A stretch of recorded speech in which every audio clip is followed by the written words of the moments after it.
একজন একটি কমেন্টের মাধ্যমে প্রশ্ন করেছেন, ভাই এক মেয়ে স্বামী বাড়ি থেকে বাপের বাড়ি গেছে, 3 বছর হয়, সে স্বামীর বাড়ি আছে না, আবার ডিভোর্সও দেয় না। এখন ছেলে বলছেন এতদিন হয়ে গেল আসতেছে না, ওই বউ আর আমি নিব না, ডিভোর্স দিতে চাই।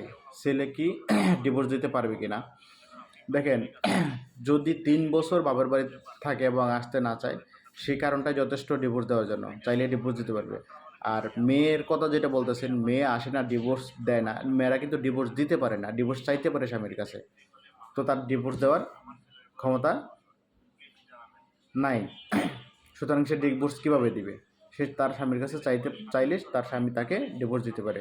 আর সে যদি স্বামীর কথা না শুনে বাবার বাড়িতে থাকতে চায়, স্বামীর বাড়িতে আসতে না চায়, তখন সে চাইলে তাকে ডিভোর্স দিতে পারবে। আশা করি উত্তরটি পেয়েছেন।